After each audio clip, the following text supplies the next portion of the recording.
Insya Allah kesempatan ini kita akan bahas judul Jadilah Orang Saleh, Kau Akan Beruntung. Sebenarnya teman-teman sekalian, istilah saleh bagi laki-laki dan saleha di dalam agama kita adalah orang-orang yang patuh. Orang yang coba berusaha untuk mendekatkan diri kepada Allah Subhanahu wa Ta'ala, meluangkan waktu mereka, energi mereka, potensi mereka, semuanya hanya untuk mengejar rahmat dan kasih sayang Allah Subhanahu wa Ta'ala. Sehingga kita temukan laki-laki soleh dan perempuan salihah ini tersibukkan setiap detik-detik hidupnya dengan kebaikan-kebaikan. Dari ibadah kepada Allah Subhanahu wa Ta'ala, kemudian setelah itu dilanjutkan lagi dengan menjaga muamalah dengan para manusia. Bagaimana mereka meraih pahala dengan sholat yang berhubungan dengan Allah Subhanahu wa Ta'ala, bagaimana juga mereka meraih pahala dengan sedekah, dengan silaturahim, dengan jenguk orang sakit yang berhubungan dengan manusia. Dan kita temukan orang-orang saleh dan salihah ini tersibukkan selalu dengan itu. Dari amal saleh ke amal saleh apalagi. Kita tidak pernah kita temukan duduk tenang dalam kondisi bermaksiat kepada Allah Subhanahu wa Ta'ala ataupun mereka membuang-buang waktu pada hal yang tidak bermanfaat. Dan hal ini kita sayangkan masih sangat sedikit di antara kaum muslimin yang peduli terhadap bagaimana mendapatkan predikat saleh bagi laki-laki dan salihah bagi perempuan. Terbukti mereka di tengah-tengah masyarakat, di tengah-tengah kehidupannya tidak ada terlihat atau sangat sedikit terlihat atau terwarnai dengan hubungan dia dengan Allah Subhanahu wa Ta'ala. Tidak pada saat keluar rumah, mau pakai baju, mau makan, dan selesai pun misalnya pulang rumah, membuka pakaian, selesai makan dan minum, atau beraktivitas secara umum. Dalam keseharian dari bangun tidur sampai tidur, mereka menghafal atau mengamalkan doa-doa. Yang merupakan doa ini hubungan antara seorang hamba dengan Tuhannya. Bukankah Nabi Muhammad SAW bersabda, ya, siapa yang keluar rumahnya lalu membaca Bismillah dengan nama Allah, tawakkaltu ala Allahi la hawla wa la quwata illa billah, aku menyerahkan diri kepada Allah dan tidak ada daya dan kekuatan kecuali milik Allah, maka akan dikatakan padanya, kau telah tercukupi dan terlindungi. Dan para syaitan berkata pada temannya, bagaimana bisa orang ini kita goda atau sesatkan sementara telah tercukupi dan terlindungi. Berapa banyak orang yang mengamalkan doa ini dan selalu dianggap remeh. Keluar main keluar saja, tidak ada bedanya antara seorang muslim dengan orang kafir atau orang-orang yang fasik jauh dari agama. Begitu juga teman-teman sekalian dengan mengenakan pakaian, mengenakan aja, main buka, padahal ada doanya. Bisa mendapatkan pahala. Ya. Bagaimana Nabi SAW menganjurkan pada saat menggunakan pakaian berdoa. Alhamdulillahilladzi kasani hadat thawb wa razaqani min ghairi haul minni wala quwwah. Segala puji bagi Allah yang telah menjadikan baju ini sebagai rezeki padaku atau untukku. Ya. Atau segala puji bagi Allah yang telah menjadikan pakaian ini ya milikku, ya, dan menjadikannya rezeki untukku tanpa ada daya dan kekuatan dariku. Begitu juga dengan membaca Bismillah misalnya.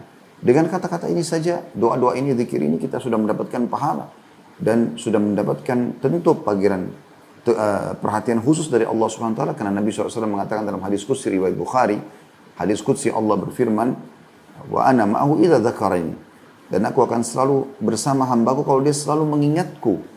Maka salah satu bentuk niat baik ini adalah, atau hubungannya adalah bagaimana berzikir, berdoa. Ya. Itu juga pada saat mau makan, jarang antara muslim yang perhatikan tentang adab-adab makan dengan tangan kanan, membaca Bismillah, ya, kemudian tidak menghembuskan atau menarik nafas pada saat minum, selesai makan membaca Alhamdulillah. Jarang sekali di antara mereka yang peduli tentang apakah yang sedang ditatap oleh matanya, didengar oleh telinganya, dijamah oleh tangannya, dilangkahi oleh kakinya, disentuh oleh kemaluannya, apakah ini halal atau haram. Mereka tidak peduli dengan masalah itu. Kita temukan ada orang yang bernama Muhammad di antara kaum muslimin, bernama Ahmad, bernama Yusuf, ya, bernama nama-nama yang mulia. Begitu juga istrinya mungkin bernama Aisyah, Hafsah, ya, dan nama-nama yang mulia yang lain. Ya. Tapi tidak kita temukan sifat-sifat nama-nama pemilik nama-nama mulia itu pada diri mereka. Bahkan kita temukan tidak asing mereka di rumah, sibuk bukan Al-Quran, bukan majelis ilmu, tapi semuanya dengan musik-musik, dengan tontonan-tontonan yang haram. Suami istri berdua bersama-sama menikmatinya, anak-anak juga ikut, kemudian dibebaskan anak bergaul. Sehingga mereka jauh dari lingkungan yang saleh. Padahal Nabi SAW sudah mengingatkan. Ya. Al-mar'u ala dini khalili. Seseorang sesuai dengan agama, temannya, lingkungannya. Falyandur ahadukum ila man yukhalil. Maka seseorang terkadang harus lihat siapa yang diajak berteman. Dan kita memang harus teman-teman melahirkan lingkungan dan suasana itu. Apakah Anda tahu teman-teman, saudara-saudara kita muslim yang berada di negara-negara yang minoritas, mereka berharap berada di wilayah mayoritas seperti kita. Dengan harapan mereka bisa hidup dalam lingkungan kondisi yang islami, yang lebih mudah untuk sholat, lebih mudah untuk tutup aurat, lebih mudah untuk mencari pendapatan halal, lebih mudah untuk mencari majelis ilmu. Merindukan semua itu. Dan kita di Indonesia Allah SWT limpahkan itu luar biasa. Tapi siapa yang akan memaksimalkan kondisi dan keadaan ini supaya mereka mendapatkan predikat soleh itu? Menjadi orang soleh teman-teman indah sekali. Saya mau kasih perumpamaan-perumpamaan dalam pembukaan materi kita. Bukankah kita teman-teman kalau makan makanan yang lezat, aromanya wangi, cita rasanya enak, penataannya bagus ya. Dan kita makan pun kita merasa puas misalnya ya. Karena memang kita memilikinya atau kita dapat membelinya atau kita dapat membuatnya. Maka ada kepuasan tersendiri. Apakah Anda tahu kalau orang soleh bisa menikmati itu? Andai saja teman-teman kalau orang soleh tidak bisa makan makanan enak. Tidak bisa makan makanan wangi. Ya. Tidak bisa membeli makanan karena mereka tidak bisa punya pendapatan misalnya. Dibatasi, dijadikan seperti benar-benar mereka tidak bisa bergerak apa-apa. Allah berikan syahwat untuk makan tapi mereka tidak boleh makan makanan yang enak misalnya. Sementara orang kafir menikmati makanan yang enak-enak. Mungkin wajar Anda tidak menjadi orang soleh. Anda boleh menikmatinya selama 5 huruf halal. Dan Anda tinggal meninggalkan apa yang 5 huruf yang lain itu haram. Dan selalu saya jelaskan teman-teman dalam hampir setiap tema materi-materi kami untuk mengingatkan. Kalau yang haram jauh lebih sedikit daripada yang halal. Allah mengharamkan babi, Allah ganti dengan sapi, kambing, ayam, kelinci, semua hewan air. Allah larang minum khamr, memabukkan, narkotika. Allah bolehkan madu, sirup, air putih, jamu, apa yang halal silakan. Allah larang perzinahan, yang semua diikuti dengan ketakutan-ketakutan kalau orang mau melakukannya. Masuk ke hotel sembunyi-sembunyi, melakukannya sembunyi-sembunyi, kalaupun selesai melakukannya diikuti dengan penyesalan. Kalau hamil malu terjadi aborsi. Dengan Allah halalkan pernikahan. Hanya dengan saya nikahkan kamu sama putri saya kata si wali. Laki-laki itu mengatakan saya terima nikahnya. Lalu kemudian ada saksi, ada mahar. Syarat-syarat pernikahan terpenuhi. Maka mereka halal berhubungan. Bahkan mereka mendapatkan ya, pahala. Bukankah teman-teman nikmat orang duduk dengan lawan jenisnya. Tatap-tatapan, sentuhan, ciuman. Sampai biologis, ada yang mungkin terhadap sebuah kenikmatan. Orang mukmin boleh melakukannya. Bahkan kata Nabi SAW, fi bidi ahadikum sadaqah. Di kemaluan kalian ada sedekah. Para sahabat faham ini. Maksudnya pahala yang sangat besar. Jadi seperti orang bersedekah buat dirinya sendiri. Kata para sahabat, ya Rasulullah, ayati ahaduna ahla walahu fihi ajr. Wahai utusan Allah, apakah seseorang di antara kami menggauli istrinya? Artinya dia tahu dapat kenikmatan biologis, ketenangan jiwa, terpenuhi kebutuhannya sehingga dia tidak lagi tanda kutip berontak di luar rumahnya atau di luar sana untuk mencari tempat pelampiasan. Lalu dapat pahala lagi. Kata Nabi SAW, ara'aitum la wada'tum fil haram alakumul wizr. Ketika kalian lihat kalau kalian letakkan pada yang haram kalian dapat dosa. Maka para sahabat mengatakan, bala ya Rasulullah. Benar wahai utusan Allah. Kata Nabi SAW, wa kadzalika fil halal. Begitu juga kalau dalam halal. Dan hadis ini sahih riwayatkan Bukhari. Maka orang soleh indah. Dan subhanallah, kalau Anda mau tahu lebih jauh lagi tentang luar biasanya orang soleh. Anda bayangkan kalau seandainya Anda meninggal di saat ini. Dan Anda selama hidup menjadi orang soleh ataupun solehan. Anda jaga 5 waktu sholat, Anda jaga lisan, Anda tidak menyakiti orang lain. Anda membaca Al-Quran, berzikir, selalu berdoa, selalu bersedekah. Semua yang baik-baik. Karena orang soleh itu berarti mengerjakan semua yang baik. Karena semua perintah agama baik. Gitu kan? Jenguk orang sakit, membantu orang susah. Dan Anda menjauhi semua perbuatan yang merusak predikat soleh itu. Kayak misalnya bohong, menipu, berzina, mengganggu orang, memfitnah dan segala macam. Pada saat Anda meninggal dunia, kira-kira apa yang akan dikatakan oleh orang di sekitar lingkungan Anda? oh si fulan itu, oh si fulana itu, saleh orangnya, saleha, selama hidup baik, dermawan, senyum, menjenguk orang sakit, bakti sama orang tuanya, semua yang baik-baik dikenal.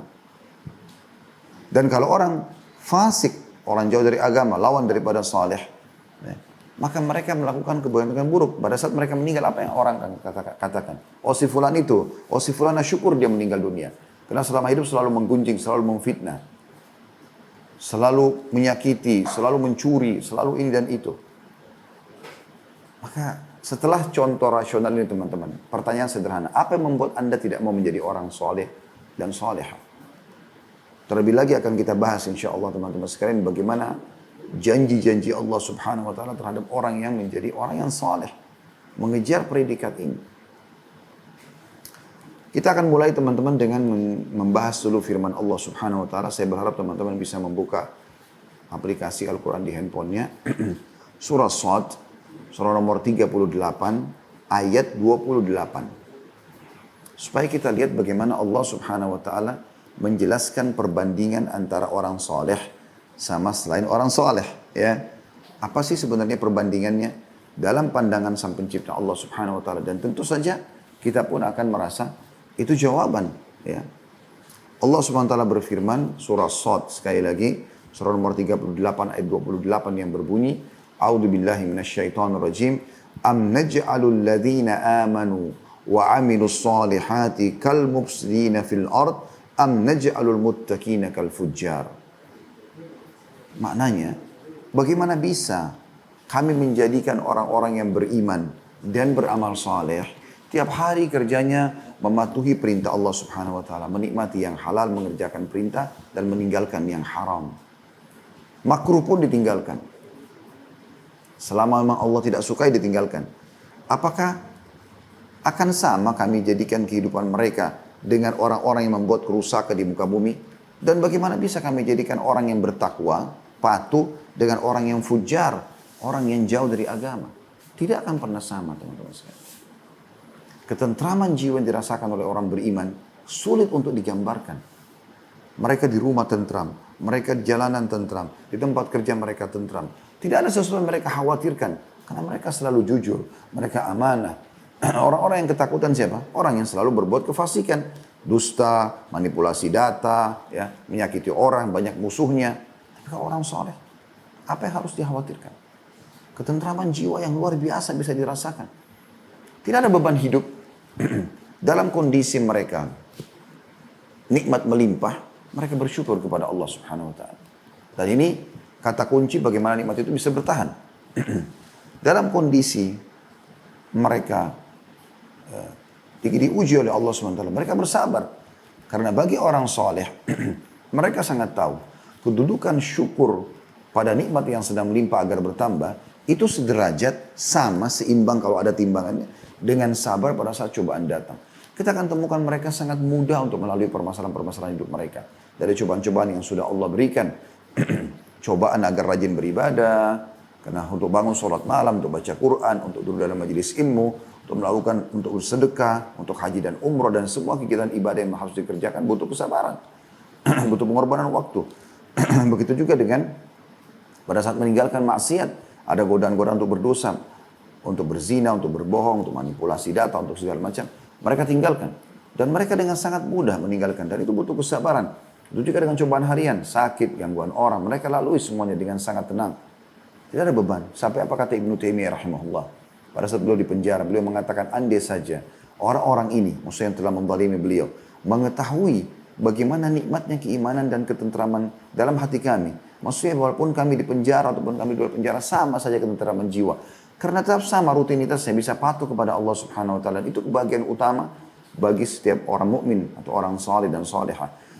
Maka mereka akan membelah dada-dada kami, ya, untuk mengambil ketentraman jiwa itu. Orang mukmin pada saat atau orang saleh menikmati makanan apa adanya, mereka mengetahui nikmat yang Allah sedang berikan pada hari itu, mereka bersyukur. Sehingga menjadi nikmatlah makanan walaupun hanya nasi, tempe, sama sambal. Orang yang fasik, orang yang kafir, mereka tidak tahu kata-kata syukur. Mereka cuma tahu semewah apapun makanan di atas meja, sedikit saja ada kurang garam, sedikit aja masalah, Sedikit mungkin penataannya salah, sudah cukup untuk membuat terjadi seperti tanda kutip perang di meja makan tersebut, ribut, protes sana sini, cacian yang keluar dan segala macam hal. Orang mukmin dan orang soleh selalu bersih dan rapi. Karena mereka tahu agama memerintahkan itu dalam segala kondisi mereka. Beda dengan orang-orang kafir yang mereka tidak kenal semua itu. Bukankah Anda mungkin pernah dengar seorang wanita pencuci baju di Inggris? Ya, ini kerjanya ibu ini selalu cuci bajunya mahasiswa. Dan dia heran, dan ini sebab dia masuk Islam, setiap kali dia mencuci celana dalam mahasiswa muslim, maka dia temukan bersih. Yang ada cuma mungkin bau keringat secara umum, tapi kotoran-kotoran tidak ada, kayak bekas kencing, bekas sperma, bekas mazi, nggak ada.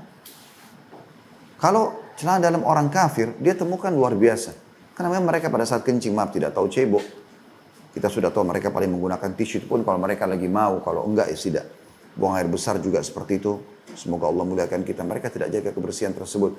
Mereka tidak kenal namanya kalau mereka terangsang ada sperma, ada mazi, ada sperma. Kalau mereka kelima, mereka tidak pandang itu adalah sesuatu yang perlu dibersihkan.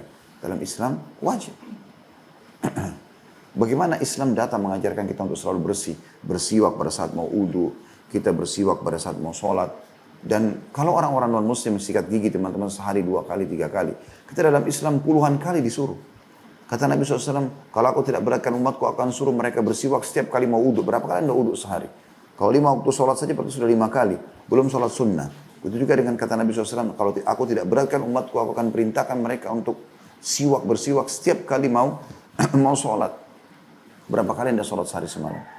Kalau anda sholat 5 waktu sudah 5 kali. Belum anda sholat duha kalau anda pilih misalnya lebih dari 2 rakaat. Anggaplah 12 rakaat misalnya. Berarti anda sudah, kalau 2 rakaat salam, anda berarti bertambah 6 kali bersiwak. Belum sholat malam yang 8 rakaat dengan sholat witirnya. Kalau 2 rakaat berarti sholat tahajud yang 8 rakaat 4 kali anda bersiwak. Belum lagi witirnya 2 rakaat salam, 1 rakaat berarti 2 kali lagi. Sudah 6 kali. Sudah berapa kali anda bersiwak, membersihkan diri. Dan ini bagian daripada syariat kita. Bagaimana seorang wanita kalau haid, nifas, mereka tidak mandi suci, tidak diterima sholatnya. Bukankah juga laki-laki dan perempuan juga yang ada sperma, ada cairan di kemaluannya kalau mereka selesai berhubungan juga harus mandi, kalau enggak tidak diterima sholatnya dan seterusnya, gitu kan? Kita akan temukan agama ini agama yang bersih, agama yang indah, agama yang tertata dengan rapi. Kalau ada beberapa individu muslim yang tidak memahami masalah, yang tidak mengaplikasikan dalam kehidupan mereka, berarti mereka sendiri. Bukan agama. Islam tidak akan pernah berubah dari awal, ya, diterima oleh Nabi SAW dan diterapkan syariatnya, sampai hari kiamat tidak akan berubah. Dan akan tercermin pada orang yang memang mau menerapkannya dengan cara yang benar. Kalau orang hanya membawa namanya dan tidak menerapkan Islam, maka tidak menyimbolkan keislaman itu sendiri.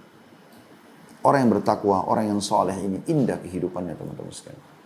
Dia hanya akan melangkah pada hal yang dibolehkan dalam agama dan itu pasti baik semua dan dia akan meninggalkan yang dilarang. Kemudian juga Allah Subhanahu wa taala menyebutkan lebih jelas lagi dalam surah Al-Jathiyah. Surah nomor 45 ayat 26. Yang bunyinya a'udzubillahi minasyaitonirrajim. Am hasibal ladzina ijtarahu as-sayyiati an naj'alahum. Saya ulangi. Am hasibal ladzina ijtarahu as-sayyiati an naj'alahum kal ladzina amanu wa amilus solihati sawa'an mahyahum wa mamatuhum sa'a ma yahkumun. Apakah orang-orang yang melakukan dosa, saya lawan orang yang saleh tadi, yang sibuk mengerjakan dari dosa ke dosa, dari zina ke zina, dari mabuk ke mabuk, dari ghibah ke ghibah, dari fitnah ke fitnah, dari manipulasi ke manipulasi. Sibuk dengan dosa, matanya selalu sibuk haram, telinganya dengar yang haram, tangannya jamah haram, kakinya melangkah tempat haram, kemaluannya selalu pada yang haram. Gak ada sesuatu yang benar dan itu pun tidak bertobat kepada Allah SWT. Apakah kata Allah SWT orang-orang yang berbuat dosa itu? Ya, mereka mengira kami akan samakan mereka. Maksudnya dari sisi fasilitas, perhatian Allah SWT, rezeki dan nikmat yang Allah berikan. Dengan orang-orang yang beriman dan beramal saleh, baik kehidupan mereka selama mereka hidup, dan juga kematian mereka pada saat mereka mati masuk ke kuburan atau melalui proses pencabutan ruh oleh malaikat maut sampai ke alam barzakh, sampai ke akhirat nanti. Maka sangat buruk apa yang mereka sangka itu. Tidak akan mungkin sama. Sebagaimana orang soleh akan husnul khatimah, orang kafir atau orang banyak maksiat fasik akan su'ul khatimah, mereka akan susah kematian dan akan menggambarkan tentang keburukan dia. Maka begitu juga dengan kehidupannya, kalau kita tarik mundur seperti itu juga. Orang-orang soleh Allah subhanahu wa ta'ala, makin soleh anda, makin dekat anda dengan Allah subhanahu wa ta'ala, maka makin terjaga fasilitas anda. Subhanallah, saya saksikan sendiri para ulama. Saya kemarin pada saat baru balik umroh ini, sempat selesai karantina rutin atau karantina wajib disampaikan oleh pemerintah Saudi 3 hari di hotel, dan PCR alhamdulillah kami negatif. Saya sempat diundang oleh Syekh Saleh Suhaimi, guru kami, hafizahullah. Umur beliau sekarang 70 tahunan lebih. Tapi Masya Allah, tabarakallah, saya menyaksikan sendiri. Padahal beliau matanya buta, teman-teman sekalian. Ya. Beliau itu dari kurang lebih sekitar 50 tahun yang lalu ya, umur 30 tahun sekian beliau sudah menjadi atau punya jabatan di Fakultas Syariah, kemudian pindah ke dakwah. Beliau memimpin bidangnya beliau, misalnya bagian fikih, maka beliau pegang bagian fikih itu. Pindah di kuliah dakwah, bagian akidah, beliau pegang bagian akidah.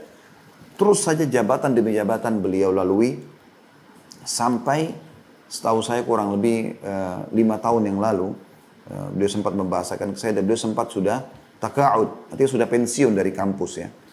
Tapi subhanallah dipanggil lagi oleh kampus. Dan sekarang pada saat saya lagi diundang makan beberapa waktu yang lalu, beberapa hari yang lalu, itu ada beberapa orang yang diundang oleh beliau, para doktor-doktor yang juga sekarang satu forum dengan beliau di kuliah dakwah di Kisim, di bagian akidah. Itu semua adalah murid-murid beliau yang sudah lama, yang beliau ajar dulu. Bahkan ada yang seangkatan dengan saya gitu.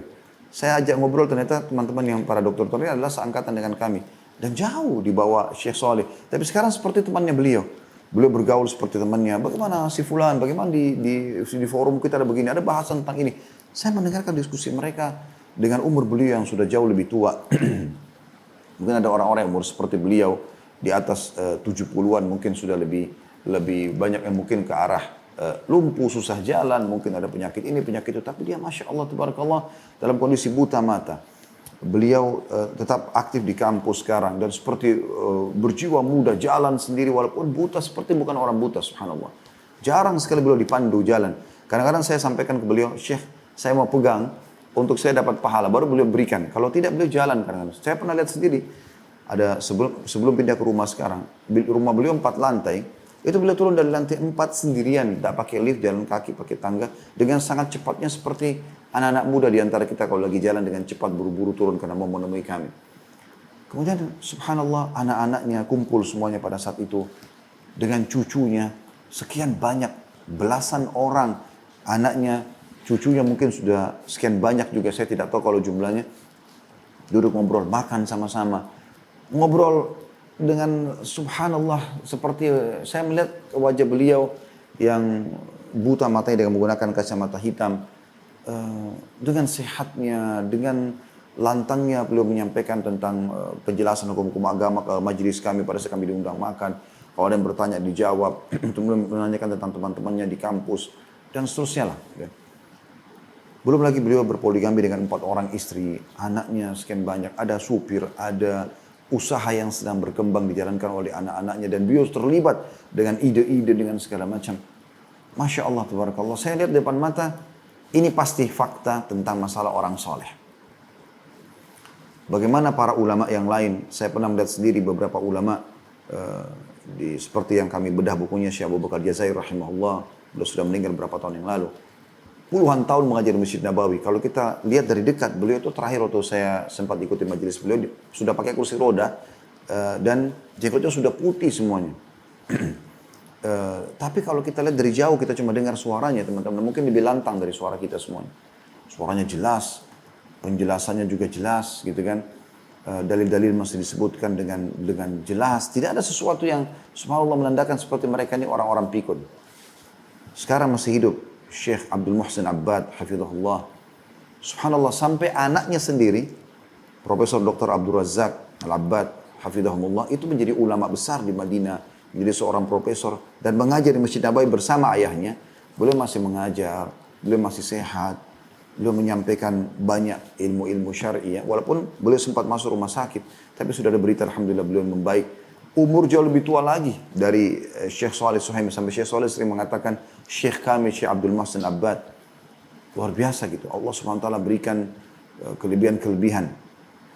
Banyak di antara mereka saya lihat yang matanya masih terang, ya, fisiknya masih kuat. Karena mereka tiap hari aktivitasnya adalah sholat ke masjid. Mereka kalau waktu puasa, mereka zikir pagi petang. Saya kalau yang sering saya interaksi sama Syekh Shalih Suhaimi, saya lihat depan mata sendiri kalau beliau lagi datang ke Indonesia atau safar bersama kami, itu nggak pernah tertinggal. Selesai sholat subuh, kadang-kadang kalau kami safar, kami sholat berjamaah di hotel misalnya, pasti langsung zikir pagi. Jarang langsung ngomong. Kemudian kalau sore juga seperti itu. Seringkali kalau lagi diam pun, diamnya itu seperti ada sesuatu yang beliau sedang pikirkan, lalu tiba-tiba menegur saya. Khalid, apa kamu sudah tahu ini? Apa kamu sudah tahu ini? Dan itu semuanya ilmiah. Itu juga saya lihat kemarin Syekh Ali Hilabi rahimahullah yang meninggal kemarin di Jordan. Bagaimana Allah SWT berikan Masya Allah fisik yang kuat. Sampai di musim dingin, beliau sempat mendatangi kami dengan merendahnya, dengan tawaduknya. Saya sampaikan kalau saya sama jemaah waktu itu, pada saat itu mau masuk ke Palestina. Beliau datang, saya mengatakan, Syekh saya akan datang ke tempat antum. Mau menanyakan beberapa hukum. Mungkin ada ya buku kecil yang bisa dibaca dalam beberapa menit. Bisa istifadah, mengambil ilmu dari para ulama. Beliau mengatakan tidak, saya akan datang. Lalu beliau mengajak Dr. Ziyad Abbadi sama-sama. Mereka datang, saya melihat subhanallah bagaimana tawaduknya, bagaimana merendah mereka. Padahal mereka ini adalah ulama-ulama dunia yang jadikan referensi. Tapi mereka dengan kesolehannya malah merendah dengan orang-orang, malah merasa mereka lebih berhak untuk datang karena kita adalah tamu di negaranya. Dan banyak sekali saya melihat nikmat-nikmat Allah SWT yang melimpah. Jadi akan sangat beda. Sementara kita temukan orang-orang kafir, orang-orang yang bermaksiat, di umur 45 tahun, 40 tahun, mungkin sudah banyak penyakit ini, penyakit itu. Kemudian umur 50 tahun, ada yang sudah stroke, ada yang segala macam meninggal dalam kondisi mabuk-mabukan, main judi, dan segala macam hal. Bagaimana teman-teman? Semua fakta-fakta seperti ini tidak terlihat depan mata kita atau tidak kita ambil pelajaran. Itu di kehidupan dunia. Bagaimana dengan kematiannya? Makanya Allah mengatakan, ya, apakah orang-orang yang melakukan dosa-dosa itu pelanggaran-pelanggaran mereka mengira kami akan jadikan mereka seperti orang beriman dan beramal soleh dalam kehidupan mereka dan juga kematian mereka sangat buruk apa yang mereka sangka itu. Begitu juga dalam surah Ghafir atau surah Al-Mu'min, surah Mu'min ya. Surah nomor 40 ayat 57 sampai 58. Tadi saya sempat buka Mu'jam Al-Fadhil Quran dan saya temukan ayat ini Masya Allah termasuk bagian daripada yang perlu disampaikan dalam materi kita ini. Silakan dibuka surah Ghafir, surah nomor 40 ya. Nama lainnya surah Mu'min, itu ayat 57 sampai 58 yang berbunyi A'udzubillahi minasyaitonirrajim. La khalqus samawati wal ardu akbaru min khalqin nasi walakinna aktsaran nasi la ya'lamun. Sesungguhnya penciptaan langit dan bumi jauh lebih besar daripada penciptaan manusia itu. Tapi banyak sekali manusia yang tidak menyadari masalah itu. Mereka tetap sombong, mereka tetap lalai. Padahal depan matanya dia bisa lihat langit yang begitu besar. Dan jelas ada penciptanya, nggak mungkin ada siang dan malam, tidak ada yang mengaturnya, tidak mungkin ada pergantian musim, turunnya hujan, musim kemarau, musim semi, lalu tidak ada yang mengaturnya semua itu. Bagaimana bisa? Bukankah rumah Anda akan rapi karena Anda menatanya? Dan bukankah berantakan karena Anda melalaikannya?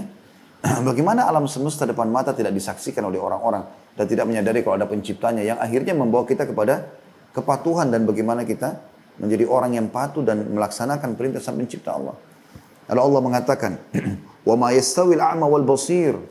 Tidak akan pernah sama antara orang yang buta dan orang melihat. Orang buta sulit untuk jalan, mereka harus dipandu, mereka tidak tahu bahaya yang akan menimpa mereka di depan matanya. Lalu Allah mengatakan tidak akan sama dengan orang melihat yang bisa mengetahui, bisa melihat, lebih cepat aktivitasnya, lebih bisa selamat dari mara bahaya mungkin yang akan menimpa dia karena dia bisa melihat apa yang akan menerjang dia. Allah mengatakan itu contohnya. Begitu juga kata Allah, walladzina amanu wa amilus solihati walal musi. Demikian pula tidak akan pernah sama antara orang yang beriman dan beramal soleh dengan orang yang melakukan dosa-dosa atau orang yang jauh dari kesolehan tersebut. Qalilan ma tatadzakkarun. Tapi sayang sangat sedikit kalian menyadari masalah itu. Pegangi ayat ini, ya, ini ayat yang keempat dari pembukaan kita sebenarnya yang saya ingin titik beratkan. Kalau Anda terpikir untuk berbuat dosa, coba renungi ayat ini. Allah subhanahu wa ta'ala mengingatkan dalam surah Al-Ankabut, surah nomor 29 ayat 4. Yang bunyinya, A'udzubillahi minasyaitonirrajim, Al-Ankabut, surah nomor 29 ayat 4. Am hasibal ladina ya'maluna sayyiati ay yasbiquna sa'a ma yahkumun.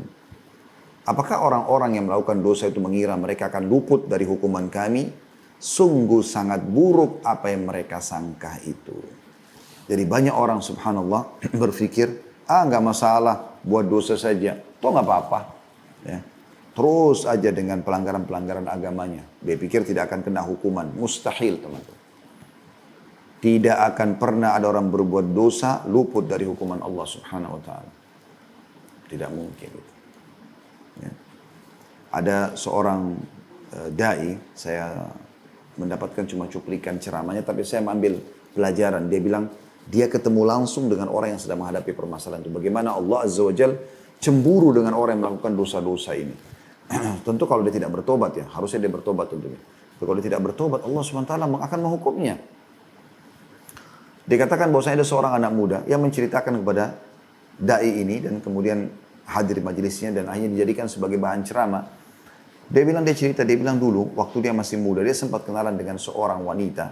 Kemudian sampailah terjadi pertemuan segala macam, terjadi hubungan bebas. Singkat cerita, hamil perempuan tersebut dan di luar nikah tentunya. Dan keluarganya menuntut, seperti umumnya biasa keluarganya menuntut supaya bertanggung jawab. Tapi subhanallah, laki-laki ini dia cerita sendiri, dia bilang dia tidak mau bertanggung jawab. Dia pikir ini kesempatan, dia lari, dia tinggalkan saja perempuan tersebut dan akhirnya dia tidak tahu ceritanya apa yang terjadi pada wanita itu, bagaimana terjadi dengan janin itu, pokoknya dia tidak mau tahu. Ringkas cerita, sekian tahun kemudian, dia bilang, berjalan waktu. Begitu berjalan waktu, dia bilang dia mulai pindah rumah bersama ibunya, bersama adik perempuannya. Dia bilang, tiba-tiba saja, saya pulang ke rumah, pulang dari kerja, saya temukan ibu saya pingsan. Sambil menangis, menetes air matanya gitu kan. Kelihatan bekas menangis gitu. Maka saya pun membangunkan ibu saya, setelah dia sadar lalu saya tanyakan, ada apa ibu? Dia bilang adik perempuannya diperkosa oleh security komplek. Lalu dia bilang tiba-tiba saya teringat tentang kejadian saya, tiba-tiba saja saya melihat subhanallah. Berarti peringatan Allah datang padahal sudah sekian tahun. Adik saya yang jadi korban gitu. Ya. Tentu ada penyebabnya juga, mungkin karena adiknya juga sedikit jauh dari agama. Kalau ada adiknya soleh tidak akan terjadi. Maka terjadi pada saat dia bilang cobaan Allah SWT pada saat itu. Saya pun mulai ketakutan. Ya, mulai saya menyadari kalau saya berbahaya efek dosa yang saya pernah lakukan, saya pernah tinggalkan orang bengkalaikan. Dan akhirnya security itu pun melarikan diri dan tidak ada bertanggung jawaban. Dia bilang berjalan waktu, sudah selesai masalah adik saya, sudah mulai reda, saya menikah. Berjalan waktu, dia bilang. Saya pun belum bertobat pada saat itu, saya cuma mengatakan, oh itu mungkin mulai ada perasaan kalau itu akibat daripada perbuatan dulu. Tapi saya belum bertobat. Dia bilang berjalan waktu, kemudian Allah pun mengaruniai saya anak perempuan. Dia bilang setelah saya punya anak perempuan dan mulai membesar, mulai dewasa. Ternyata tiba-tiba istri saya pun saya pulang. Setelah sekian tahun ya. Saya pun belum bertobat pada saat itu. Dia bilang, saya pulang dari tempat kerja, saya temukan istri saya sampai sama keadaan dengan ibu saya. Menangis-nangis. Tapi dia hampir pingsan. Belum sempat pingsan. Lalu saya sempat dan saya mengatakan, ada apa istriku? Dia bilang anak kita diperkosa oleh temannya. Dan hamil di luar nikah. Maka dia mengatakan, pada saat itu saya justru makin tersentuh dan akhirnya saya mengatakan mungkin karena saya belum tobat maka saya tobat nasuha. Tapi dai ini mengatakan bagaimana Allah Subhanahu wa taala cemburu dengan para pelaku maksiat. Kenapa harus melakukan dosa apalagi tanpa taubat? Dan mereka tidak akan dibiarkan teman-teman sekalian. Tidak akan pernah dibiarkan. Jangan pernah teman-teman Anda ini menilai orang dengan kasat mata. Misal berapa banyak orang teman-teman tertipu dengan penampilan orang, ya. Misalnya pakaiannya, misalnya mobilnya, misalnya rumahnya, tanpa dia melihat, tanpa dia tahu sebenarnya apa yang sedang terjadi pada orang tersebut. Berapa banyak saya temui orang, penampilannya luar biasa, kendaraannya mewah, rumahnya mewah, tapi penuh dengan 1000 permasalahan dalam hidupnya. Saya pernah temui seseorang yang beragama Katolik, orang China kebetulan datang di restoran kami di Jakarta, dengan seorang jemaah umroh kami, tapi sudah meninggal rahimahullah jemaah umroh ini, beberapa tahun yang lalu, tapi dia sempat datang, kemudian konsultasi dengan saya beberapa hukum agama. Kebetulan orang yang Katolik ini mendengarkan gitu. Terus dia setelah saya jelaskan panjang lebar bagaimana solusi dalam masalah rumah tangganya, solusi mendidik anaknya, solusi masalah pekerjaannya, solusi masalah warisan, apa saja gitu. Maka tiba-tiba orang non-muslim ini bilang, Ustadz saya juga boleh bertanya gak? Saya heran, kok dia mau bertanya? Saya bilang kalau Anda bertanya berarti saya akan jawab dengan agama Islam. Dia bilang gak masalah. Karena masalah yang sedang dihadapin oleh teman saya ini, ditunjuk si muslim ini, sama dengan saya hadapin. Saya pun punya masalah banyak dalam rumah tangga saya. Dan tadi pada saat Ustadz jelasin, saya rasa itu benar solusinya. Gitu kan? Bagaimana bisa lebih sabar, bagaimana bisa muhasabah, beristighfar kepada Allah, mungkin ada dosa yang menjadikan masalah itu lahir, dan segala macam hal. Begitu juga dengan masalah pekerjaan, begitu juga dengan masalah realita kehidupan lah. Subhanallah, mereka menghadapi banyak permasalahan dalam hidup mereka. Banyak juga orang Islam tidak adil. Mereka meletakkan posisi diri mereka itu dipertemukan dengan posisi orang lain, tapi tadi secara kasat mata zahirnya saja. Dia miskin misalnya, dia lihat tetangganya kaya dan orang non-muslim. Lalu dia mengatakan, oh saya menjadi orang muslim tapi begini kehidupan saya. Tapi ini orang kafir malah kaya raya. Tanpa dia tahu sebenarnya permasalahan apa yang sedang dihadapi orang tersebut. Cuma secara casing dia terpengaruh. Dan di sini dia tidak adil. Harusnya dia mempertemukan kondisi dia dengan orang non-muslim yang miskin juga. Dan pertemukan orang kaya kafir tadi dengan orang kaya muslim. Maka akan sangat berbeda. Akan sangat berbeda. Saya pernah teman-teman waktu awal saya ke Singapura dulu. Puasa Allah pernah saya mampir silaturahim keluarga. Kemudian saya naik taksi, ada orang non-muslim yang supir taksinya kebetulan. Dan teman-teman kita dari turunan Chinese pada saat itu.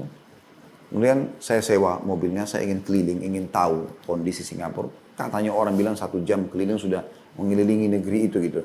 Saya bahasakan sama dia, lalu dia mengatakan oke, bisa. Kami sepakat lah.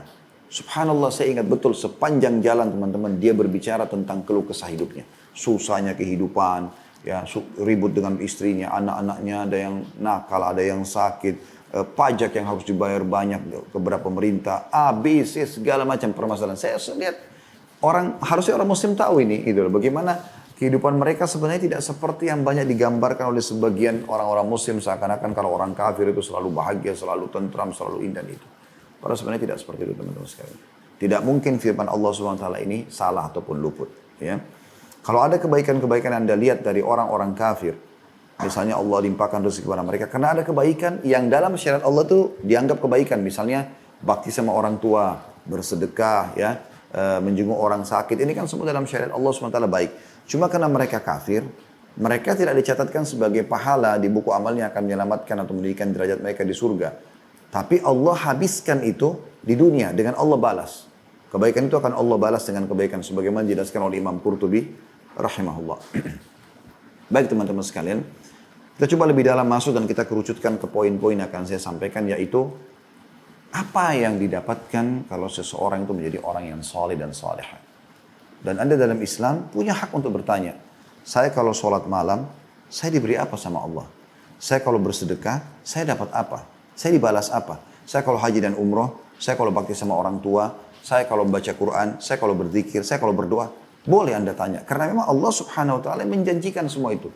Tidak ada amal saleh yang tidak ada janji Allah Subhanahu wa ta'ala. Atau fadilah dalam bahasa ceramah kita. Makanya saya selalu bilang kalau teman-teman mau rajin beribadah, kata kuncinya sebenarnya sederhana. Sebelum Anda mulai ibadah tersebut, maka selalu baca janji Allah dulu atau fadilahnya. Supaya Anda selalu termotivasi untuk mengerjakannya. Karena beda orang yang bangun sholat malam tanpa mengetahui keutamaannya dengan orang bangun sholat malam dengan tahu keutamaannya. Beda orang yang sedekah dengan orang yang tidak tahu keutamaan dengan orang yang sudah termotivasi dengan keutamaan. Ya. Bahwasanya Allah SWT akan ijabah doa kalau sholat malam. Allah SWT akan memenuhi hajat. Orang kalau sedekah akan dibalas oleh Allah SWT. Allah akan ganti. Ya. Apa yang dikeluarkan bahkan menjadi 10 kali lipat. Bahkan kelipatan-kelipatan yang banyak. Itu cukup banyak contoh-contohnya. Secara substansial sudah kami jelaskan itu ya. Ada tema di YouTube selalu saya sarankan teman-teman ikuti. Saudaraku ini rahasia rezekimu. Ada juga keajaiban sedekah. Dahsyatnya sedekah. Sering kita sampaikan. Secara substansial sudah kita jelaskan sebenarnya dalil-dalilnya dan contoh-contohnya. Ini saya datangkan secara global saja gitu. Yang pertama, kalau Anda menjadi orang yang saleh dan salihah, yang Anda dapatkan adalah Allah menjanjikan untuk Anda kehidupan yang thayyibah. Apa itu kehidupan thayyibah, teman-teman? Ahli tafsir berlomba-lomba menafsirkan firman Allah Subhanahu wa taala dalam surah An-Nahl surah nomor 16 ayat 97. Saya bacakan dulu firman Allah SWT ini, An-Nahl, surah nomor 16 ayat 97. A'udzu billahi minasyaitonir rajim. Man 'amila salihan min dzakarin aw untha wa huwa mu'minun falanuhyiyannahu hayatan thayyibah wa lanajziyannahum ajrahum bi ahsani ma kanu ya'malun.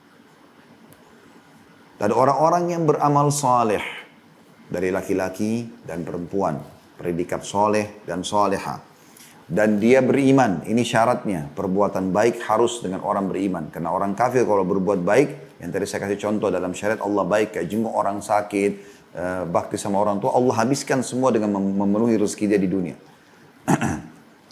Maka Allah mengatakan, maka pasti kami akan berikan kepadanya kehidupan yang thayyibah. Nanti kita jelaskan mana thayyibah. Dan kami akan balas mereka dengan balasan pahala.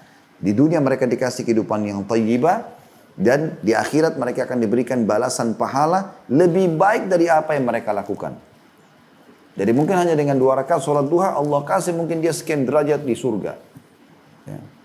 Sekian banyak tambahan dayang-dayang, sekian banyak tambahan fasilitas-fasilitas.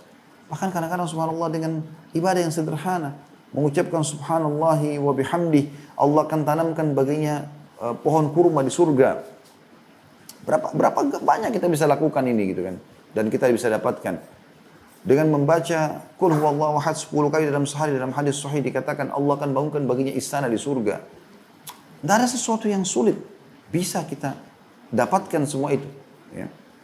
Dan sangat mudah, bukan sulit. Ya. Semua ibadah-ibadah ini dengan ringan, tapi Allah SWT balas dengan pembalasan yang sangat luar biasa gitu. Baik, kata para ulama, kalau teman-teman mau pahami lebih dalam juga makna thayyibah ini, thayyibah bermakna banyak sekali. Tapi secara gabungan kita katakan kualitas. Berkualitas. Thayyibah itu berkualitas. Ya. Jadi kalau ada makanan, bagi orang Arab itu aromanya wangi, rasanya enak, penataannya rapi, pas gitu. Maka mereka mengatakan thayyibah. Ya. Makanya kita disuruh cari dalam Al-Quran, rezeki apa? Halalan thayyibah. Yang dibolehkan dan yang berkualitas. Ayam halal. Dan kita disuruh kelola dengan baik kalau kita makan. Tapi kalau dia sudah tidak thayyibah, misalnya rusak, basi, atau bangkai, nggak boleh dimakan. Karena tidak thayyibah, tidak berkualitas lagi. Maka Allah SWT menjanjikan kehidupan yang berkualitas. Kata para ulama tafsir, kalau kita gabungin ya, saya ringkaskan, ada yang mengatakan rezeki yang luas. Ada yang mengatakan lapang dada. Ada yang mengatakan qana'ah. Qana'ah itu kepuasan. Setiap kali apa yang Allah berikan selalu merasa cukup. Semua itu teman-teman tergabung dalam makna thayyibah. Dan Nabi SAW mengganti nama kota Madinah Al-Munawwarah dulunya Yathrib, diganti menjadi Al-Madinah Al-Munawwarah, kota yang bercahaya, dan juga diganti dengan makna atau nama lain Thaba dan Thayyibah. Dua-dua maknanya sama tadi, berkualitas. Artinya tinggal di sana adalah hal yang menggembirakan, menenteramkan jiwa. Mungkin teman-teman yang umroh tahu itu bagaimana yang jadi penduduknya. Ya, kami pernah tinggal di sana dan luar biasa ketentraman jiwa. Di hari-hari sekarang Madinah pun mendapat kota terbersih di dunia. Ya. Kota yang sangat luar biasa. Kata Nabi SAW, Madinah adalah tempat sumber iman. Dia keluar maka akan tetap kembali ke Madinah. Mau belajar yang benar tentang keimanan, pindah kota Madinah. Masih ada kuburan Nabi SAW, ada rumah Nabi SAW. Banyak ulama yang mewariskan ilmu beliau lalu menyampaikan semua di dalam majelis-majelis tersebut. Dinamakan thayyibah, ketentraman jiwa. Ini janji Allah SWT yang pertama kalau Anda menjadi orang saleh. Baik, kalau ada yang berkata, Ustaz, saya sudah coba menjadi orang saleh dan salehah. Saya sudah hijrah. Tapi saya belum mendapatkan hayatan thayyibah tadi. Saya belum merasakan ada keistimewaan dengan hijrah saya itu. Maka jawaban saya sederhana. Karena Anda masih on proses. Anda masih melalui proses pembersihan kesalahan Anda. Berapa tahun Anda berbuat kesalahan selama ini? Mungkin Anda 15 tahun, 10 tahun, Anda berzina, Anda riba, Anda berbohong, Anda jauh dari agama, mungkin tidak sholat. Sekarang Anda baru tobat berapa lama? Sebulan, 2 bulan, setahun, 2 tahun? Itu proses. Tapi yakin teman-teman, janji Allah tidak mungkin salah. Inna Allah la yukhliful mi'ad. Allah tidak akan pungkiri janjinya. Demi Allah, kalau Anda sudah bersih dosanya, Anda akan rasakan itu. Ketentraman jiwa yang luar biasa. Oleh karena itu, Anda kalau sudah hijrah, jangan buka lagi pintu-pintu dosa. Ya, kecuali orang semoga Allah maafkan yang pernah melakukan tinggal bertobat. Tapi usahakan maksimal menjaga istiqomah dalam kebaikan tersebut. Tugas kita adalah mengenal agama ini, belajar lalu kemudian terapkan dalam hidup lalu istiqomah. Nah yang terpenting adalah istiqomahnya. Banyak orang sudah sampai pada level belajar tapi tidak istiqomah, tidak menerapkan dan tidak menjaga konsisten dalam menjaga amal-amal saleh tersebut. Makanya kata Nabi SAW, janganlah kalian berkata dulu saya pernah sholat malam. Itu dulu. Waktu saya masih gadis, saya masih bujang, saya pernah sholat malam. Itu dulu. Sudah dicatat oleh malaikat. Sekarang, bagaimana? Atau ada orang bangga dengan orang tuanya, amal teman-temannya. Sampai seorang penyair Arab mengatakan, Laisal fata man yakunu kana abi kada wa kada. Bukan seorang anak yang cerdas, ya, yang dewasa, mengatakan dulu ayahku begini dan begitu. Dia bangga dengan ayahnya. Walakin al-fata man yakulu ha anadha. Tapi seorang anak muda yang cerdas yang mengatakan, ini loh saya. Mana prestasimu, mana ibadahmu? Dan setiap saat kita butuh itu, maka butuh istiqomah. Ya. Saya juga sudah menyampaikan kiat-kiat istiqomahnya. Menuntut ilmu. Mulai sekarang teman-teman, buat simbol hidup, judul hidup Anda. Tidak ada hari tanpa ilmu. Karena ilmu itu pasti akan mendatangkan keimanan. Kemudian yang kedua, aplikasikan. Jangan lupa, terapkan dalam kehidupan. Kemudian bentuk komunitas. Sekarang harus teman-teman kita orang soleh dan soleha. Di grup-grup WA yang orang-orang soleh dan soleh yang sibuk tentang sebab turunnya ayat, sebab urutnya hadis, kisah tentang sahabat, kata-kata mutiara dan seterusnya. Dan yang terakhir selalu berdoa kepada Allah SWT dibuat istiqamah. Jangan pernah peduli dengan lisan manusia. Kamu berubah ya, kamu hebat ya, kamu ini, kamu so alim. Biarin aja dia ngomong. Toh yang jangan jawab depan Allah adalah kita.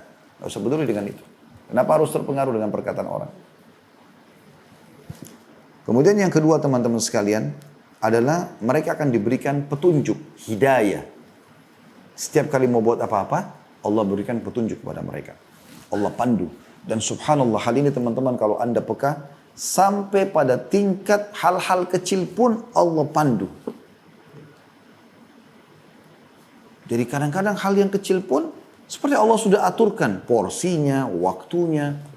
Kadang-kadang kita cuma mengatakan subhanallah. Ya. Sering saya dengar tuh dari jemaah kami pada saat umrah. Oh subhanallah ya, Allah sudah mudahkan umrah kita. Oh subhanallah kemarin syukur saya mendaftar umrah. Oh subhanallah tadi saya ngantuk tapi saya sempat paksakan bangun sholat malam. Syukur saya bisa duduk sampai subuh sampai syuruk. Dan banyak yang lain. Oh subhanallah, syukur kemarin saya sempat bantu orang itu ternyata dia sekarang meninggal dunia. Syukur kemarin saya sempat begini dan begitu. Jadi banyak hal yang luar biasa yang bisa dirasakan. Karena petunjuk dari Allah subhanahu wa ta'ala. Allah sebutkan dalam surah Yunus, surah nomor 10 ayat 9. Surah Yunus, surah nomor 10 ayat 9 tentang masalah ini.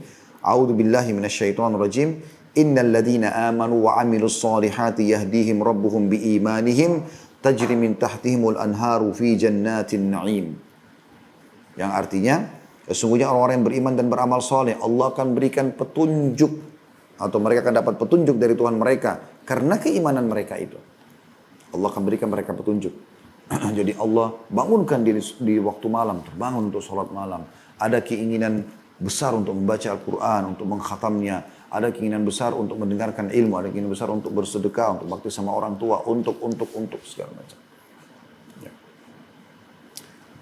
Maka mereka akan masuk ke dalam surga yang di bawahnya mengalir sungai-sungai. Mereka akan hidup di sekitar sungai-sungai yang ada di surga-surga.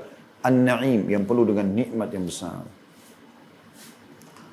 Juga dalam surah At-Talaq, surah nomor 65 ayat 11. Allah subhanahu wa ta'ala berfirman, At-Talaq, surah nomor 65 ayat 11. A'udhu billahi minasyaitonir rajim. Rasulan yatlu alaikum ayatillahi mubayyinatin liyukhrijal ladhina amanu wa amilus solihati minadh dhulumati ilan nur. Al-ayat.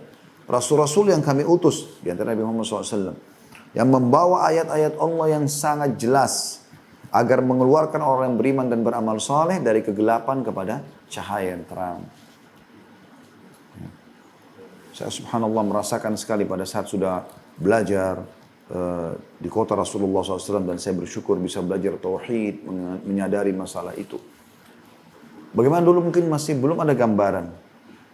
Dari mana kita asalnya, apa tujuan hidup kita, kemana arah kita. Waktu masih kecil mungkin kena panduan yang belum maksimal dalam masalah ini. Tapi subhanallah setelah belajar, kita merasakan ketentraman jiwa yang luar biasa setelah belajar agama, setelah tahu semuanya teman-teman sekalian. Alhamdulillah Allah mudahkan sekarang dengan luar biasa kita rasakan ketentraman jiwa karena sudah faham agama, sudah punya panduan hidup. Maka ini sebuah nikmat yang luar biasa. Allah keluarkan kita dari kegelapan. Bahkan Nabi Muhammad SAW sendiri Allah SWT sebutkan ya, tentang bagaimana dalam surah Duha, dalam surah Ad-Duha Allah SWT mengatakan, "Wajadaka dhallan fahada." Sebelumnya kau belum tahu hai Muhammad, lalu kami berikan kau petunjuk. Bagaimana mengenal Allah Azza wa Jal, bagaimana diterima tentang syariat Allah SWT, bagaimana ada kehidupan akhirat. Dan makanya kita selalu minta kepada Allah SWT dalam surah Al-Fatih, ihdinas siratal mustaqim. Kita minta diberikan petunjuk oleh Allah SWT. Dan Allah menjanjikan bagi orang yang saleh akan diberikan petunjuk sebagaimana tadi sudah saya bacakan dalilnya. Yang ketiga teman-teman, mereka akan mendapatkan keberuntungan. Beruntung dunia akhirat. Karena tadi saya bilang saya sudah jelaskan di pembukaan kita, mereka bisa menikmati yang halal, makan, minum, biologis, bekerja. Islam tidak pernah membatasi pendapatan kita sebanyak apapun, mau punya triliunan uang silakan. Yang penting halal. Anda keluarkan juga haknya zakat untuk pensucian harta, Anda sedekah, bantu orang-orang susah, yang toh juga demi kebaikan kita sendiri gitu. Maka kita dapat keberuntungan, di dunia kita bisa nikmati dan dapat keberuntungan juga karena di akhirat kita juga mendapatkan lagi dari hasil itu. Allah sebutkan dalam surah Ar-Ra'd, surah nomor 13 ayat 29. A'udzu billahi minasyaitonir rajim. Ar-Ra'd surah nomor 13 ayat 29. Alladzina amanu wa 'amilus solihati tuba lahum wa husna ma'ab. Orang-orang yang beriman dan beramal saleh, keberuntungan bagi mereka dan mereka akan mendapatkan tempat kembali yang baik. Di dunia mereka tuba, bahagia, tentram, beruntung ya. Dan mereka pasti akan pada di akhirat nanti mendapatkan juga husna ma'ab, balasan yang sempurna ya. Baik. Kemudian yang keempat, mereka akan mendapatkan kasih sayang Allah Subhanahu wa taala. Wud. Atau makna lainnya, mereka akan diberikan rasa kasih sayang. Allah akan lunakkan hati mereka. Dalam surah Maryam surah nomor 19 ayat 96 Allah Subhanahu wa taala berfirman, A'udzu billahi minasyaitonir rajim. Innal ladzina amanu wa 'amilus solihati sayaj'al lahumur rahmanu wudda. Sesungguhnya orang-orang yang beriman dan beramal saleh, Allah akan ya berikan, atau zat yang maha penyayang Ar-Rahman akan memberikan kepada mereka wudda. Bisa bermakna Allah akan berkasih sayang dengan mereka. Allah akan berikan perhatian khusus. Bagaimana sih teman-teman kalau kita diperhatikan oleh orang tua kita, kalau kita masih kecil, atau atasan kita kalau kita sudah dewasa, perhatian khusus sehingga kita seperti betul-betul dikasihi oleh dia. Semua dipenuhi, semua diberikan, semua diperhatikan. Maka Allah Subhanahu wa taala pencipta langit dan bumi ini menjanjikan itu. Dan Allah akan tanamkan rasa kasih itu dalam hati kita. Orang beriman adalah orang yang paling pengasih. Bagaimana Nabi SAW sangat luar biasa pengasihnya. Beliau kalau pulang dari peperangan atau perjalanan dikerumuni oleh anak-anak kecil yang menempel di paha beliau kanan, di paha kiri, di tangan kanan beliau, tangan kiri ada yang naik ke punggung beliau. Dan kalau beliau sudah tidak mampu lagi menggendong, beliau menyuruh para sahabat menggendongnya. Ini rasa kasih yang luar biasa dalam hati. Beliau pernah mencium Hasan dan Husain radhiyallahu anhuma. Kemudian ada seseorang dari Badui, ya, sahabat Nabi yang masuk Islam, kemudian dia melihat itu lalu mengatakannya, Rasul, apakah kalian mencium anak kalian? Aku memiliki 10 orang anak, belum pernah aku cium satu orang pun. Kata Nabi SAW, aku tidak melihat kecuali Allah sudah mengangkat rasa kasih sayang dalam hatimu. Beliau pun penuh dengan kasih sayang. Pada saat beliau diusir dari Taif, di Mekah pun dakwanya ditolak. Beliau sampai dilempari batu berdarah-darah dari kota Taif. Lalu beliau diusir, ditutup itu gerbangnya dalam kondisi berdarah. Tidak tahu harus kemana. Beliau istirahat di bawah sebuah pohon, lalu beliau mengatakan, Ya Allah, kemana engkau akan arahkan hidupku? Ke masa depan yang tidak jelaskah? Atau musuh yang akan menyusahkanku? Tapi kalau seandainya kau tidak murka dengan perbuatanku, dan ini benar, aku tidak akan peduli. Maka Allah utus Jibril, lalu langsung mengatakan, Hai Muhammad, aku diutus oleh Tuhanmu. Bersamaku sekarang malaikat, ya, pengurus gunung-gunung di muka bumi ini. Tinggal kau titahkan, dia akan hancurkan 2 kota ini. Mekah hilang, Madinah juga, Taif juga bisa hilang. Karena mereka kufur kepada Nabi SAW. Kalau kita pikir teman-teman, posisi kita, mungkin wajar kita tidak diangkat menjadi Nabi. Bagaimana kalau kita sudah berdakwah, Nabi SAW berdakwah dan saat itu sudah luar biasa gitu dakwanya. Sudah waktu itu kalau nggak salah berjalan 8 tahun atau 9 tahun. Ditolak dakwah beliau di Mekah. Ke kota Taif ditolak lagi. Tidak ada penerimaan. Berapa banyak dai mudah sekali emosional. Mungkin yang hadir cuma 1-2 orang dalam majelisnya. Lalu kemudian dia tutup majelis. Tidak mau hadir. Atau mungkin bukan di tempat yang mewah. Tidak mau hadir. Subhanallah, Nabi SAW seperti ini. Mana kasih sayang? Kalau anda beriman kepada Allah SWT, anda jaga amal saleh, pasti akan Allah tanamkan rasa kasih sayang itu. Anda akan tetap peduli walaupun satu orang, bagaimana dia bisa mendapatkan hidayah, bagaimana dia bisa menjadi amal saleh buat saya. Maka Nabi SAW mengatakan tidak. Saya berharap keluar dari keturunan mereka, orang-orang yang beriman kepada Allah. Anda tahu, dari As bin Wa'il, seorang tokoh Mekah yang paling membenci dakwah ini, lahir, keluar Amr bin As, seorang sahabat Nabi yang mulia, orang yang setelah masuk Islam ya banyak mengorbankan waktunya, energinya, strategi, ide-ide perangnya untuk Islam, sampai dengan ide beliau lah Islam masuk ke Afrika, dimulai dari Mesir tahun 20 Hijriah karena beliau menekankan terus merayu Umar bin Khattab sebagai khalifah pada saat itu untuk mengirim pasukan sana, dan beliau memimpin sendiri sampai beliau diangkat menjadi khalifah dan terkenal dengan kecerdasannya. Pada saat masuk Islam beliau mengatakan, 2 temannya sudah syahadat, beliau sendiri belum. Lalu Nabi SAW pada saat menunggu dia mau syahadat, dia mengatakan, ya Rasulullah, saya mau syahadat tapi saya punya syarat. Maka kata Nabi SAW, apa syaratmu? Belum pernah ada orang masuk Islam kasih syarat. Maka dia mengatakan, ya Rasulullah, saya berharap saya berikan syarat agar Allah memaafkan semua kesalahan saya selama ini. Kata Nabi SAW sambil tersenyum, belumkah kau tahu, hai Amr, bahwasanya Islam itu menghapus semua kesalahan yang lalu? Maka dia syahadat dengan senyum. Bagaimana dari Abu Jahal, Fir'aunnya umat ini, lahir Ikrimah bin Abi Jahal, yang pada saat pembebasan kota Mekah dia masuk Islam. Selama ini sebelum pembebasan kota Mekah dia selalu berperang melawan kaum muslimin. Dia sambil menangis memegang Quran sambil mengatakan, inilah kata-kata perkataan Tuhanku yang aku lalaikan selama ini. Lalu dia datang kepada Nabi SAW lalu mengatakan, ya Rasulullah, saya akan berinfak sejumlah harta yang dulu saya pernah infak untuk memerangi anda. Lahir Ikrimah yang mati syahid ya, di perang Yarmuk. Luar biasa gitu. Allah lahirkan doa Nabi SAW dan kasih sayang yang muncul dari hati beliau. Bagaimana lahir ya dari Abu Quhafa, walaupun nanti dia masuk Islam. Abu Bakar, Abu Quhafa kufur sampai pembebasan kota Mekah. Ya. Dan begitu pula dengan sahabat-sahabat Nabi yang lain. Ya. Seperti juga lahirnya dari kota Mekah, dari kota Taif lahirnya Abu Hurairah, Abdurrahman bin Sahr radhiyallahu anhu yang masyhur dari suku Daus, suku aslinya kota Taif yang tadinya hampir dihancurkan kalau Nabi SAW tidak berkasih sayang. Tapi ini muncul dalam hati orang beriman.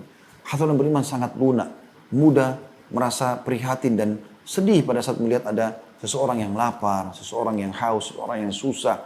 Maka mereka berusaha untuk mendahulukan dan bagaimana menolong mereka. Ini akan dimunculkan oleh Allah SWT. Beda dengan orang kafir, orang fasik. Hati mereka rusak melihat segala macam kesusahan yang menimpa orang lain. Bahkan mereka bersedia untuk melakukan kejahatan itu. Misalnya menyiksa, memukul, memutilasi. Tidak ada bagi orang beriman. Ya. Kemudian yang kelima, Allah SWT janjikan mereka pengampunan dosa. Pembersihan, pemutihan semua kesalahan mereka. Sebesar apapun, sebanyak apapun kesalahan anda dari masa lalu, Allah akan maafkan. Habis semua. Anda menjadi orang saleh, kembali kepada Allah Subhanahu wa taala. Allah berfirman dalam surah Al-Hajj, surah nomor 22 ayat 50 yang berbunyi, A'udzu billahi minasyaitonir rajim. Falladzina amanu wa 'amilus solihati lahum maghfiratun wa rizqun karim. Orang-orang yang beriman, ingat syaratnya ini, beriman dan beramal saleh. Maka mereka akan mendapatkan pengampunan, pemutihan. Bagaimana anda kalau kerja di perusahaan, lalu anda punya kesalahan banyak, anda sudah pernah menipu, anda sudah pernah mencuri, anda pernah merusak citranya perusahaan, lalu anda dipanggil kembali, lalu dikatakan sudah putih semuanya, dengan anda minta maaf saja. Ini contoh rasional, begitulah taubat. Itu sebuah tiket yang luar biasa Allah berikan agar anda bisa selamat nanti di akhirat masuk ke surga. Dan Allah mengatakan dan akan diberikan rezeki yang mulia. Nanti kita jelaskan di poin selanjutnya masalah rezeki. Tapi masalah pengampunan di sini. Kemudian dalam surah Al-Ankabut surah nomor 29 ayat 7 ini lebih jelas lagi. Bagaimana Allah memastikan semua dosa mereka akan dimaafkan. Kesalahan mereka akan diputihkan. Berarti kalau penghambat rezeki dan yang menghilangkan fasilitas dari Allah Subhanahu wa taala, sebagaimana anda kalau kerja di satu perusahaan, hilangnya fasilitas di perusahaan tersebut, gaji, jabatan, segala macam, karena kesalahan yang anda lakukan kan, dengan Allah Subhanahu wa taala dosa yang anda lakukan. Nah kalau itu sudah diputihkan, apa yang terjadi? Fasilitas itu semua akan kembali anda bisa nikmati. Makanya orang yang pernah berbuat dosa pun, mungkin teman-teman yang sudah hijrah menyadari masalah itu, Ya, kita bisa rasakan bagaimana pada saat masa lalu kita punya perkara-perkara, banyak yang kita lakukan perkara dosa. Bahkan sering ikhwah saya temui mengatakan sudah dosa, apalagi Ustaz yang saya belum lakukan, semua sudah saya lakukan. Ya. Bahkan ada yang menganggap dirinya paling besar dosa yang tidak lagi dosa yang lain. Tapi setelah hijrah, mereka merasakan ketentraman jiwa. Mereka bisa menikmati, mereka bisa menikah dengan wanita salihah, yang perempuan bisa menikah dengan laki-laki soleh, mereka bisa memulai usaha walaupun kecil-kecilan, mungkin cuma jual minuman, tapi merasa puas, merasa tentram. Allah berikan fasilitas. Itu di dunia, di akhirat Allah berikan lagi. Karena sudah ada pemutihan. Dan ingat, tadi di poin pertama saya bilang, Anda kalau belum merasakan hayatan thayyibah, kehidupan yang berkualitas yang Allah berikan, pasangan yang baik, anak-anak yang saleh, mobil yang bagus, rumah yang bagus, pekerjaan yang bagus, nama yang harum, karena Anda masih proses pembersihan dosa Anda. Nah, poin ini melengkapi masalah itu. Artinya kalau Anda dibersihkan dosanya, maka fasilitas akan Anda dapatkan. Demi Allah ini benar teman-teman sekalian. Tinggal jalankan, ini teori agama yang diajarkan dalam syariat Allah Subhanahu wa taala. Maka dikatakan di sini, walladzina amanu wa 'amilus shalihat, orang yang beriman dan beramal saleh, lanukaffiranna 'anhum sayyi'atihim, kami akan bersihkan dosa-dosa mereka. Bersih semua pemutihan. Wal najziyannahum ahsanal ladzi kanu ya'malun. Dan kami akan balas perbuatan-perbuatan mereka lakukan dari perbuatan baik, lebih baik daripada apa yang mereka lakukan, atau akan sangat baik dan memuaskan bagi mereka dari apa yang mereka lakukan. Walaupun mereka cuma baru sholat setahun, ya, setelah mereka taubat, tetap Allah SWT akan balas dengan yang terbaik. Ya. Makanya Umar bin Khattab adalah contoh yang paling baik. Sering saya sebutkan nama beliau karena beliau contoh yang luar biasa. Bagaimana sebenarnya kehidupan beliau itu, masa lalunya mabuk-mabukan, benci Islam, segala macam gitu kan. Bahkan sebab masuk Islam kan mau memerangi Nabi SAW, mau membunuh Nabi SAW. Keluar pakai baju perang, pegang pedang mau bunuh Nabi SAW. Dan semua orang Mekah tahu kalau Umar bin Khattab sudah pakai baju perangnya, ya, pegang pedang berarti ada musuh yang dia mau bunuh, dia mati atau musuhnya mati. Tapi subhanallah Allah berikan hidayah, setelah itu apa yang terjadi? Umar bin Khattab nggak lagi dikenang masa lalunya, nggak lagi dikenang masa mabuknya, masa benci Islam, yang dikenang justru Allah muliakan. Bagaimana Allah jadikan setelah dia masuk Islam, dia taubat, dia menjadi orang yang sangat dekat dengan Allah SWT, menyesali dosa-dosanya. Sampai di dekat matanya Umar bin Khattab itu ada garis warna hitam karena seringnya menangis dialiri oleh air mata. Radhiyallahu anhu. Beliau menangis, ya, sering kali menangis. Dan bagaimana beliau akhirnya Allah SWT muliakan. Bukan hanya sekedar menjadi sahabat Rasulullah SAW. Jadi mertua Nabi SAW sehingga punya hubungan kekerabatan. Menikah dengan Ummu Kalthum, anaknya Ali bin Abi Thalib, sehingga punya kekerabatan langsung juga dengan Nabi SAW. Beliau menjadi khalifah muslimin, menjadi raja. Siapa Umar bin Khattab? Seorang Arab Badui di Mekah. Yang kemudian Mekah adalah kota kecil pada saat itu, dianggap terpencil. Ya, orang suku Quraisy adalah orang-orang Arab yang dianggap orang pedalaman, sampai tidak ada negeri atau negeri yang berkuasa pada saat itu, ya, adik kuasa seperti Romawi dan Persia yang mau merebut jazirah Arab karena dianggap padang pasir, nggak punya apa-apa. Menjadi seorang khalifah muslimin, bukan cuma khalifah muslimin, menjadi raja dunia yang disegani.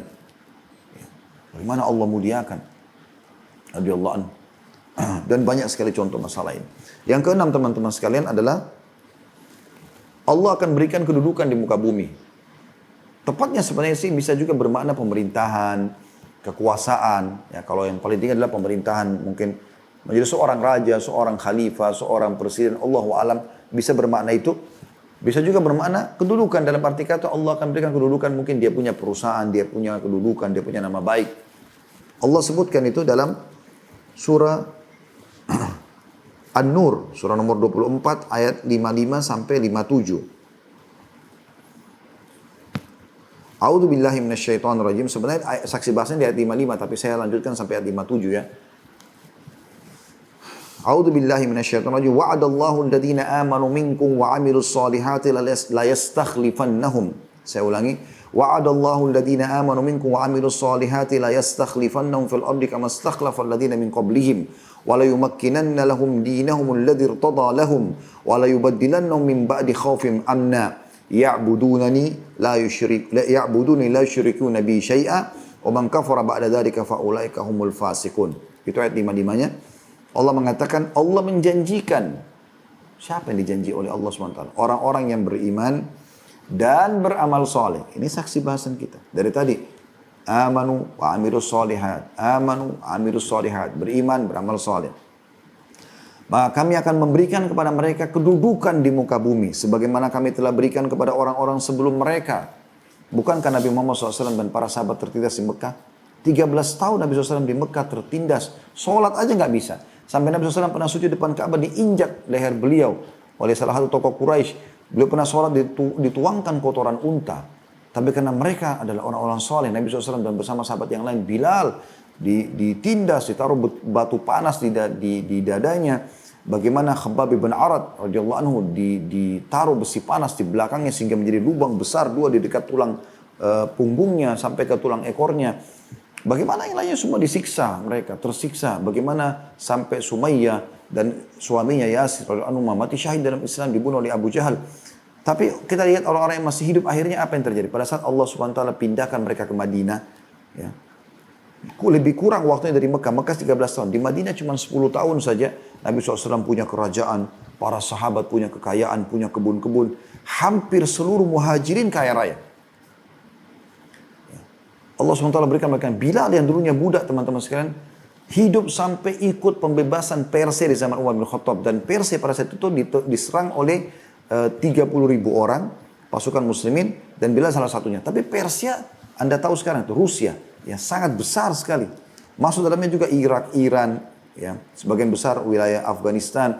Itu masuk wilayah Persia dulu. Itu dikuasai oleh muslimin sampai ghanimah sudah tidak bisa dihitung lagi. Harta rampasan perang. Mereka menjadi orang yang sangat kaya raya. Dulunya tertindas. Ya, Allah SWT berikan mereka kedudukan di muka bumi. Berapa banyak di antara mereka sahabat menjadi gubernur-gubernur di zaman Khulafaur Rasyidin. Dulunya mereka orang biasa. Lalu Allah mengatakan, dan pasti Allah akan meneguhkan, ya, agama mereka yang telah Allah ridhoi, agama Islam. Dan Allah akan mengganti rasa takut mereka menjadi keamanan. Syaratnya mereka beribadah kepadaku dan mereka tidak menyekutukan sesuatu denganku. Ini syarat yang banyak dilanggar oleh kaum muslimin. Kami sudah muslim, kami tinggal di negara mayoritas muslim. Kenapa belum kami diberikan kedudukan? Syirik enggak? Masalahnya syirik ini menyekutukan Allah seperti fenomena yang biasa. Namanya Muhammad, namanya Aisyah, tapi pergi dukun, syirik kepada Allah SWT. Bahkan dukun di negara kita luar biasa. Iklan terang-terangan di medsos, ya, syirik kepada Allah SWT. Yang hukum dalam Islam kalau penyihir itu dipenggal lehernya. Tapi bisa mereka legal seperti itu. Ya, membuat kesyirikan untuk membuat istri sayang, suami sayang harus pakai jimat. Pergi ke dukun. Melewati fitrah manusianya. Fitrah manusia sederhana. Senyum, ramah, penuhi kebutuhan pasangan kita. Mengabdi dan berkorban buat dia. Pasti dia akan cinta sama kita. Sederhana. Kenapa harus lintas alam ke alam jin? Syirik kepada Allah SWT. Pergi ke kuburan, minta-minta pada benda mati. Imam Nawawi rahimahullah mengatakan, ya, saya heran melihat orang-orang yang pergi minta ke kuburan. Sementara yang dia minta itu adalah manusia seperti dia. Bahkan yang sudah menjadi tulang belulang. Kalau Anda yakin kuburan tersebut bisa memberikan manfaat, kenapa tidak yakin pemilik kuburan tersebut yang menciptakannya, tanahnya, batunya, manusia di dalamnya, Allah Subhanahu wa taala lebih mampu memberikan. Makanya para sahabat kalau sendal mereka putus langsung minta kepada Allah, ya Allah, sendal saya putus gantikanlah. Bukan pada benda-benda syirik seperti ini. Anda sadar nggak orang-orang Mekah, kenapa mereka diberikan julukan musyrikin, musyriki Mekah, orang-orang musyrik Mekah. Kenapa mereka diberikan julukan begitu? Apakah mereka tidak beriman kepada Allah? Mereka beriman kepada Allah, teman-teman. Mereka tahu Ka'bah rumahnya Allah. Mereka haji. Bukankah dakwah Nabi SAW awal-awal Islam di Mekah, beliau berdakwah di musim haji, orang-orang Arab pergi haji, tapi mereka melakukan apa? Syirik kepada Allah SWT. Allah gambarkan dalam Al-Quran, mereka kalau melakukan misalnya pengaliran air atau apa, pembagian sesuatu yang untuk Allah dan untuk sekutu Allah, patung-patung mereka dahulukan patung-patung mereka. Syirik kepada Allah SWT. Makanya Nabi SAW larang. Ada sahabat pernah pakai gelang kuningan. Lalu Nabi SAW tanya, apa ini? Dia bilang ini untuk menyelamatkan dari mara bahaya. Kata Nabi SAW, buanglah. Kalau masih ada di tubuhmu, maka kau tidak akan beruntung selamanya. Tidak ada bergantung pada benda-benda seperti dalam Islam, teman-teman sekalian. Belajar agar jangan syirik kepada Allah SWT. Allah akan benarkan janjinya. Ya, bukan membandingkan negara. Alhamdulillah negara kita juga masih berimbang antara mungkin masih ada orang beriman orang. Tapi banyak juga orang yang melakukan kesalahan-kesalahan. Tapi kalau kita lihat Saudi Arabia sekarang karena mereka jauhkan dari kesyirikan, mereka jaga itu. Allah SWT berikan negara mereka aman, negara mereka kaya, ya, dan segala macam hal. yang kita bisa saksikan sendiri gitu kan. Allahu a'lam. Ini yang berhubungan dengan ayat ini tentunya. Terus ayat 5-6-nya Allah mengatakan selain tidak syirik kepada Allah, Allah masih katakan dan siapa yang kufur setelah informasi ini, maka mereka adalah orang-orang yang fasik. Maksudnya ragu. Kayaknya nggak mungkin dia orang beriman dapat kedudukan. Kayaknya kita sudah berjuang tapi belum mendapatkan. Coba muhasabah ini. Allah ingatkan syarat pertama tidak boleh syirik kepada Allah SWT. Walaupun syirik kecil, masalah riya pun tidak boleh. Ayat 5-6-nya Allah mengatakan wa aqimus salata wa atuz zakata wa atiur rasul la'allakum turhamun. Dan dirikanlah salat. Ya, penuhi masjid-masjid itu ibadah kepada Allah Subhanahu wa taala. Jangan lalaikan, keluarkan zakat harta dan taatilah Rasul agar kalian mendapatkan rahmat. Semua apa kehidupan kita teman-teman sekalian, semua adat dan tradisi kita harus yang dicontohkan oleh Rasulullah SAW. Syariat Nabi SAW atau Islam harus menjadi adat dan tradisi, bukan tradisi yang diislamkan. Jangan dibalik. Semua yang bertolak belakang dengan Islam tinggalkan. Kita orang Islam punya standarisasi, ya, kebiasaan syariat Allah Subhanahu wa taala. Makan, minum, berpakaian, semuanya sudah diatur dalam syariat Allah SWT. Kita punya standarisasi kok. Mau kita hidup di Afrika, mau kita hidup di Eropa, mau kita hidup di Indonesia, sama semua. Yang halal jelas, yang haram jelas. Tata cara ibadah sama, muamalah dengan makhluk juga sama. Bagaimana bakti sama orang tua, menjenguk orang sakit, membantu orang susah, segala macam hal, semuanya sama. Coba lakukan itu teman-teman sekalian. Kemudian ayat 5-7-nya yang berbunyi, La tahsabanna alladhina kafaru mu'jizina fil ard, wa ma'wahumun nar, wa labi'sal masir. Jangan pernah kalian mengira bahwasanya orang-orang kafir itu akan berkuasa di muka bumi. Sementara mereka ujungnya adalah neraka. Dan itu seburuk-buruk tempat kembali. Saksi bahasan kita ayat 55-nya dan ayat 56-nya. Ya. Kemudian juga Allah SWT menjelaskan dalam surah Anbiya, surah nomor 21 ayat 105. A'udzu billahi minasyaitonir rajim. Al-Anbiya 21 ayat 105. Walaqad katabna fi zaburi min ba'di dzikri annal arda yarithuha ibadiyas salihun. Kami telah tetapkan dalam Zabur dan terus akan ada dalam Al-Quran pun diterapkan. Karena ayat ini masih disebutkan. Al-Quran pun berlaku bahwa setelah zikir, ya, setelah memberikan peringatan atau dalam peringatan tersebut bahwasanya bumi akan diwarisi oleh hamba-hambaku yang saleh. Yang ketujuh, mereka akan dirahmati oleh Allah Subhanahu wa taala. Sebagaimana Allah berfirman dalam surah Al-Jathiyah, surah nomor 45 ayat 30. A'udzu billahi minasyaitonir rajim. Rahmat artinya karunia yang sangat besar, ya. Jadi Allah SWT akan memberikan kepada mereka karunia yang sangat besar.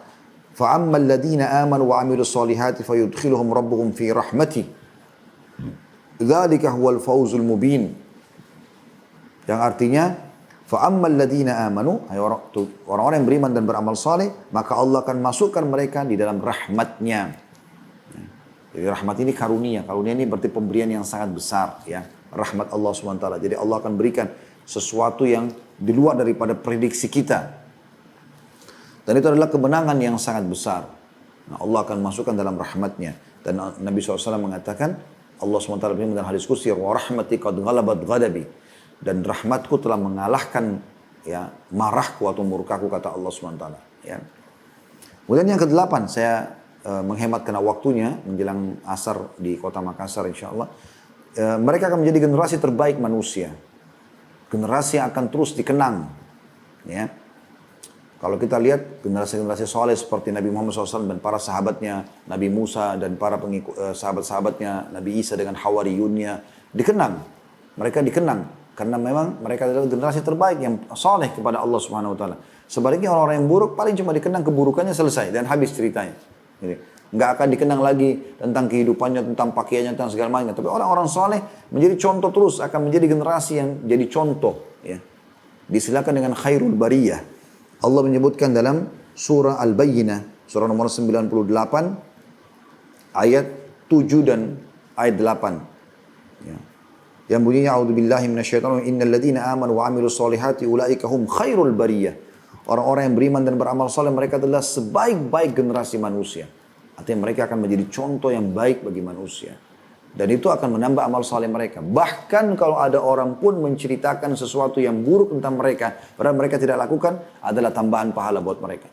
Dinukil dalam sebuah athar yang sahih, bahwasanya ada beberapa orang yang bertanya kepada Ummul Mukminin Aisyah radhiyallahu anha, di zaman Abu Bakar sama Umar, radhiyallahu ajma'in sudah meninggal dunia ya. Maka dikatakan kenapa masih ada orang yang menggibah, menceritakan, menjelekkan Abu Bakar sama Umar. Kata Aisyah, anak saya tidak melihat kecuali Allah menginginkan tambahan pahala buat mereka. Jadi diceritakan keburukannya pun setelah meninggal adalah kebaikan buat mereka. Bagaimana dengan kenangan yang baiknya?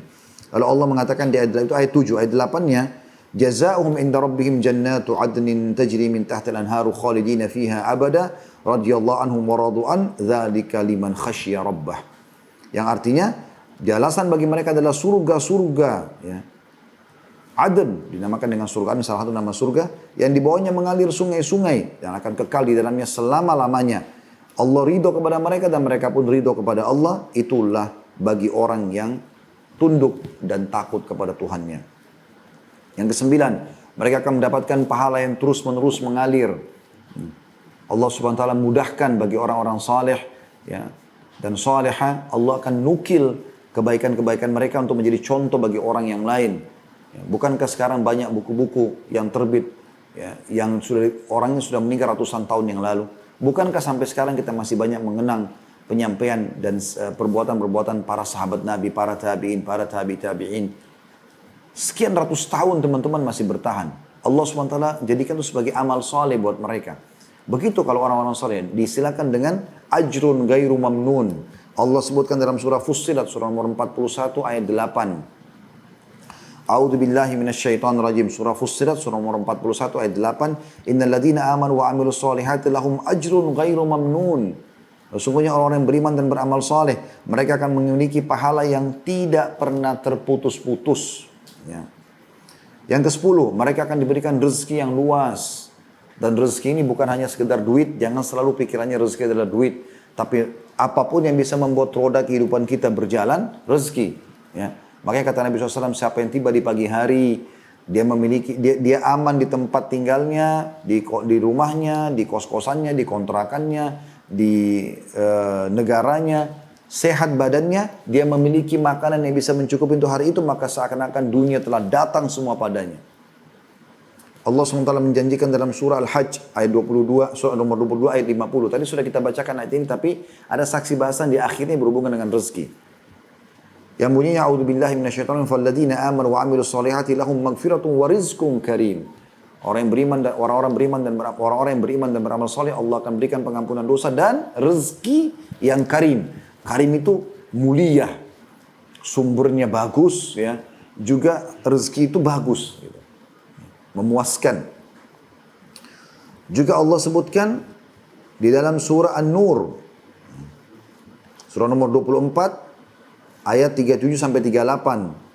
A'udzu billahi minasyaitonir rajim. Rijalun la tulihim tijaratun wala bai'un an dzikrillahi wa iqamis salati wa ita'iz zakah wa ita'iz zakati yakhafuna yawman tataqallabu fihil qulub wal absar. Ada orang-orang yang tidak pernah terpengaruh dengan bisnis dan transaksi dari zikir Allah dan mendirikan solat dan menunaikan zakat. Artinya mereka bisnis urusan dunianya, tapi begitu azan mereka berhenti, mereka solat. Mereka tahu pada saat tiba saatnya tidak selalu pikir keuntungan saja terus, tapi dia sisihkan waktu untuk memikirkan masalah sedekah dan zakatnya. Dan mereka takut jangan sampai mereka nanti dihadapkan di hari kiamat yang hati dan penglihatan itu menjadi kacau semuanya, kecuali orang-orang yang beriman, gitu kan, di hari kiamat nanti. Lalu ayat 38-nya, liyajziyahumullahu ahsana ma 'amilu wa yaziduhum min fadlih. Ya.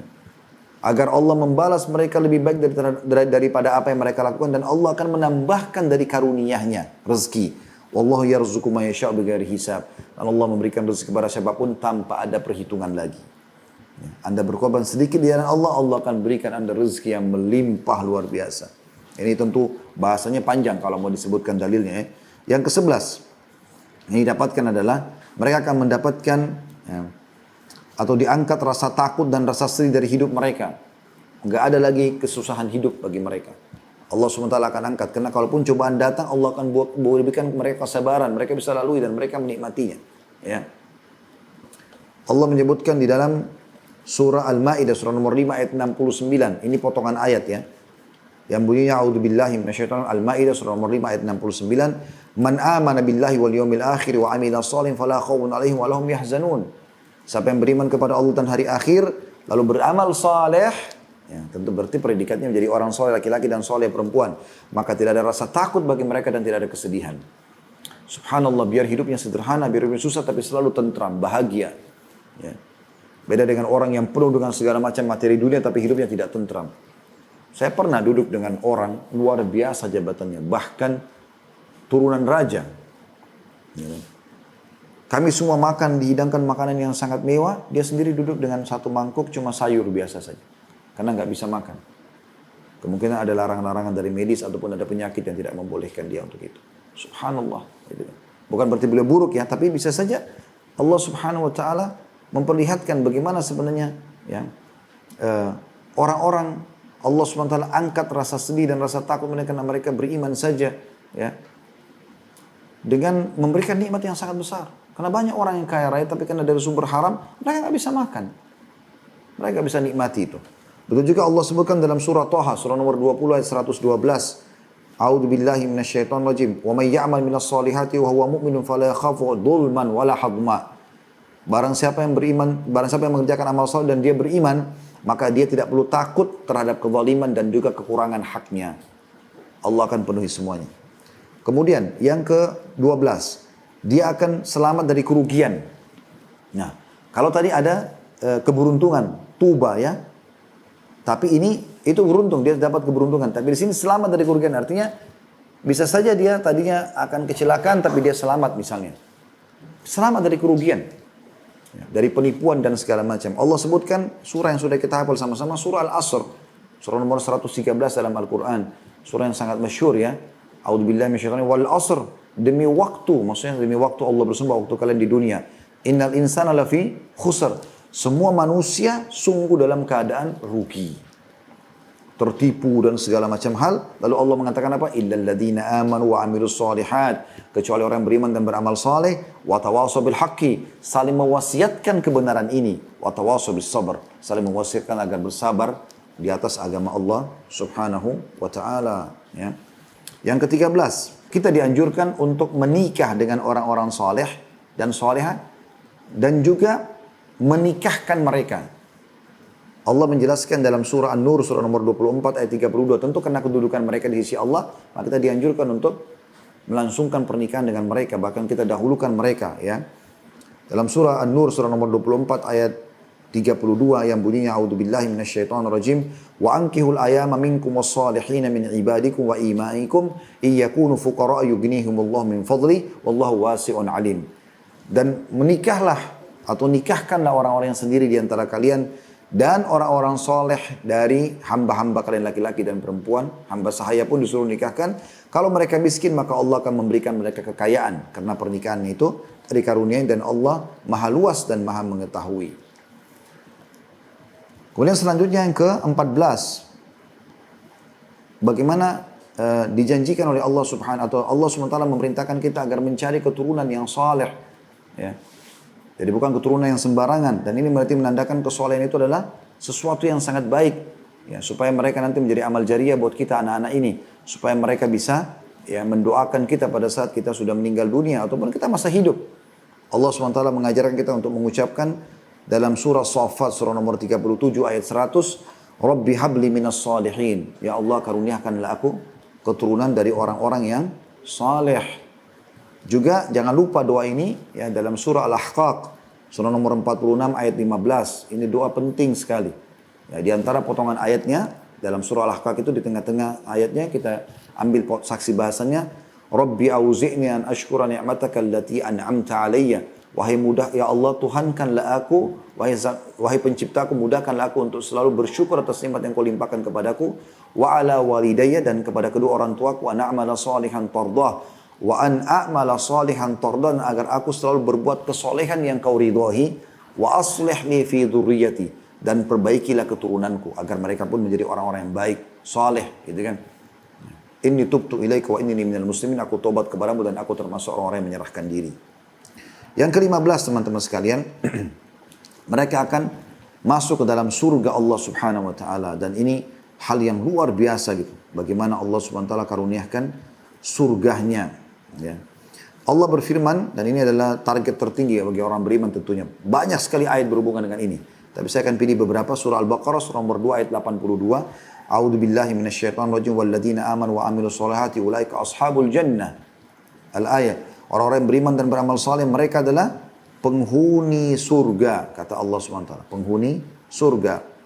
Juga Allah sebutkan dalam surah Luqman, surah nomor 31 ayat 8. A'udzu billahi minasyaitonir rajim innal ladzina amanu wa amilus solihati lahum jannatun na'im.